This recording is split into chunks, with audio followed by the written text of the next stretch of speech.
All right. Today we have Philipp B, a German intermediate self-parenting practitioner. And thank That's you for right. participating in this process, the goal of which is to just share what the experience is like, kind of pre and post self-parenting. hmm So tell me a bit about your life before you started conscious self-parenting. Um, so I think, well, I'll start off by telling you how I found out about self-parenting, and what led to that. I still remember it was during a vacation about a little over 2 years ago now. And I was having, actually, I was having a really good time during the vacation. I felt really great. And then I sort of had this idea that yeah, I don't always feel as great as I do during this vacation. And yeah, I was thinking about reasons why that would be the case. And then I don't remember why, but I had this thought. It's like, well, maybe I should I'm not being very supportive with myself. Um, and I had this idea that maybe I could change something about that. And I think I sort of formed this general concept of self-parenting in myself in a way that I thought, well, maybe I could be like a better parent to myself. And then I started looking for things that would fit that concept, and that's how I found out about you. And then I read the book, and I did the first 2 weeks, and I emailed you, and yeah, I've been doing it ever since. And I mean, it is I think in a nutshell, is exactly what I was looking for, right? It's a sort of a framework to help you to change your internal dialogue to a more positive and supporting one. And um, it's difficult to describe, I think, in yeah, even in words, how that would affect you, because it's a slow process, right? It doesn't happen overnight. So sometimes you don't even realize. But I think if I look back at the time before self-parenting now, is I think, yeah, my like inner life or inner conversations would just have been a lot more. Um, and there would have been more ups and downs, more internal fights and conflicts, and less. It was just an overall less pleasant experience, I would say. Um, Okay. yeah. This is impressive because I did not realize that. Most people, spend 2 to 5 to 10 years reading every book in the world and trying to learn what to do, blah, blah. So one day you just said, hey, I want to try to be a better parent. And you right away. That's interesting to me. Well, yeah, I mean, I wouldn't say that I didn't read any other books around the subject before that, but I think I never before had this uh, like such a clear idea about what I was looking for. Yeah. good on you, man. That's impressive. So what would you describe your childhood like growing up?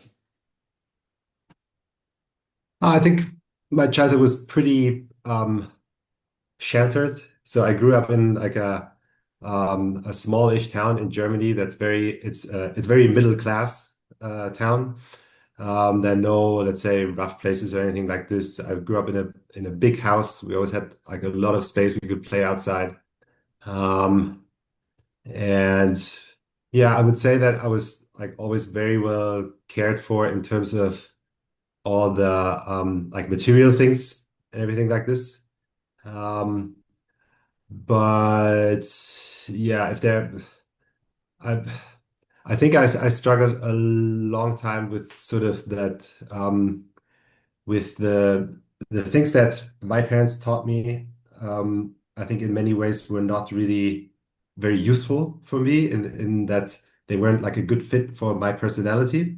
And I struggled a lot with that too, sort of mm, find my own way in a sense, right? Because things you learn from your parents, they're like super ingrained. And if that isn't a good match for you, it will cause a lot of tension, but it's also at the same time, I think, difficult to let go of. Yeah. So you weren't traumatized growing up or, made like some people's childhoods are extremely bad. So you're not in that category. No, I wouldn't say so. No, it was definitely not traumatizing. And yeah, I would say it's more, let's say, yeah, more like a continuous mismatch in a sense Interesting. in some ways. Yeah. Interesting. So, how would you describe your journey through the 10 steps, which is kind of important because you got to do the 10 steps before you even get to intermediate, and it's a little bit restrictive. So, what was your experience? Yeah. Well, you say restrictive. I think I really like that about the program, that it's very rigid in a sense. And I think it's a big advantage, especially for people like me, right, who are basically doing it on their own. Which I think it probably would be better if like I had if I had coaching sessions regularly, right? But um, that's not, let's say, that's not available. And if you're doing it on your own, it really helps to have this really rigid structure. And I think you're also very strict, right? I remember I sent you my sessions for a review. You gave me a lot of comments, and yeah, I think you really, like in the beginning, drove home the idea that this is the process. You have to follow this process exactly, right, to the letter, and that will set you up well for yeah, for the future. And I think that really worked, at least in my case. I could see maybe how other people would find it, yeah, as you say, restrictive.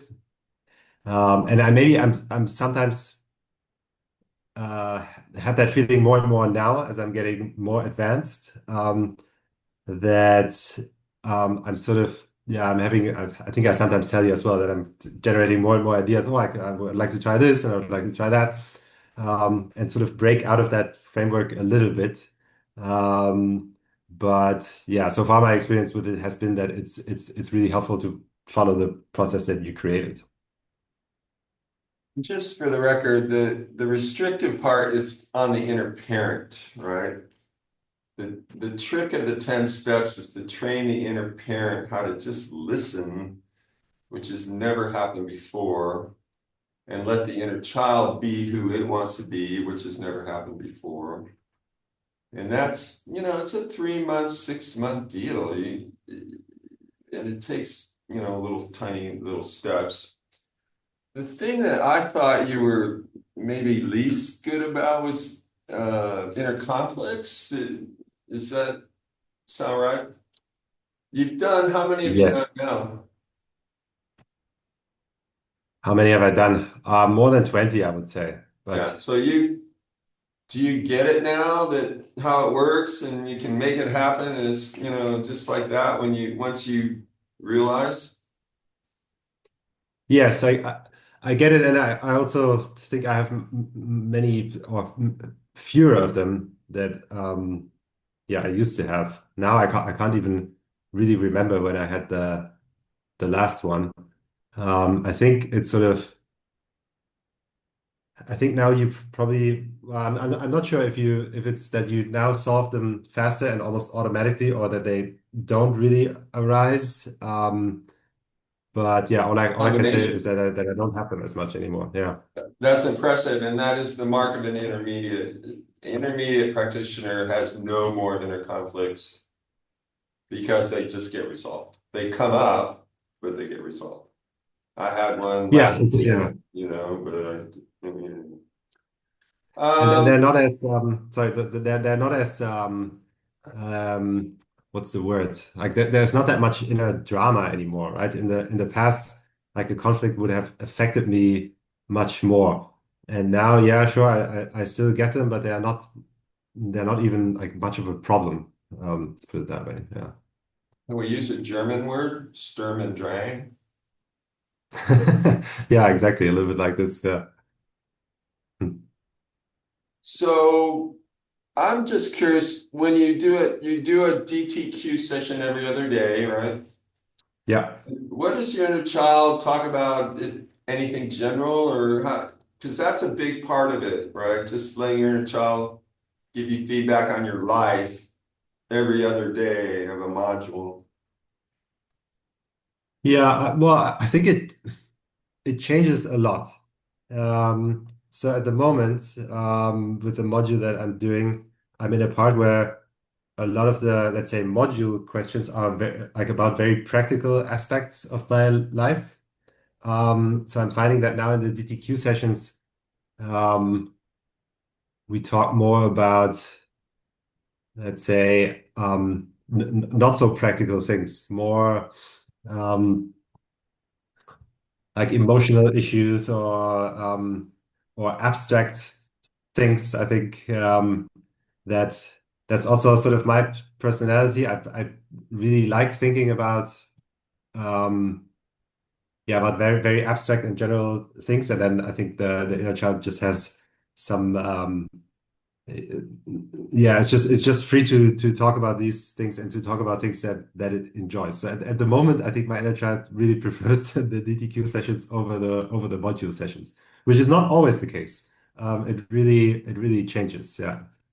Um, And just for anyone listening that doesn't know what I'm talking about, in self-parenting, you have modules that you do, but you do, and they're, program questions. And then you just ask your child, and your child responds.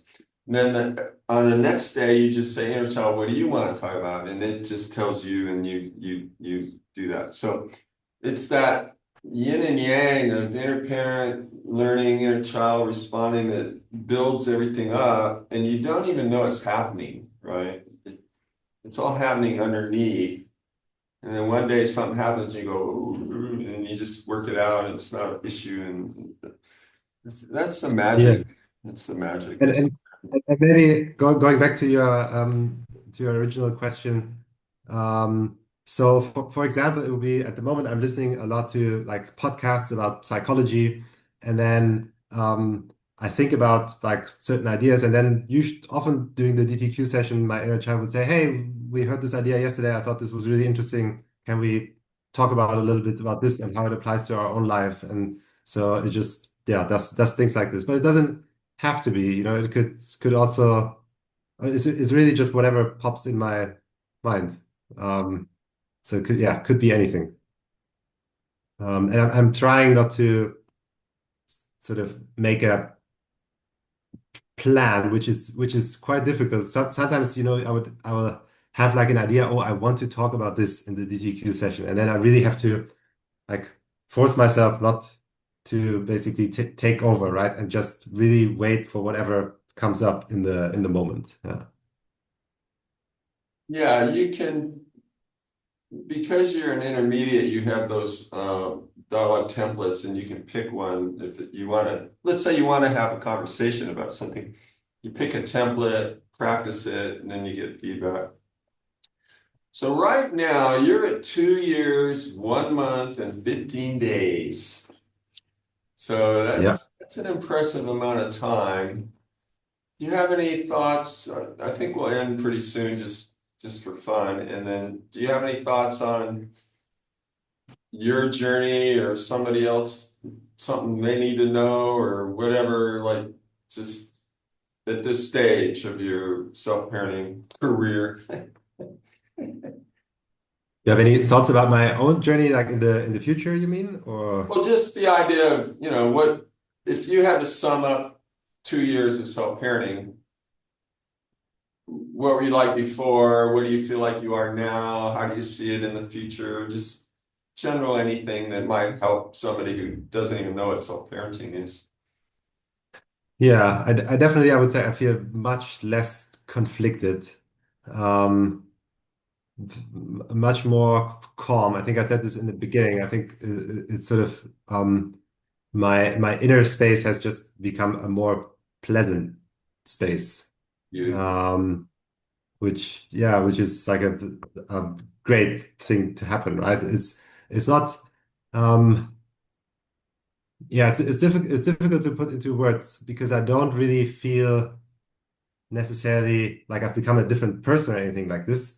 Um, but yeah, it's just everything has become kind of easier and more pleasant. And it's true that my outer life has also changed quite a bit. I've like started a new job, and I became a dad recently. And these things, of course, they might have happened in the same way if I hadn't done self-parenting. That's impossible to know, but they have been really positive changes in my life. So, yeah, I'm gonna say it's possible to know, and that what you did, that job change that you made was epic.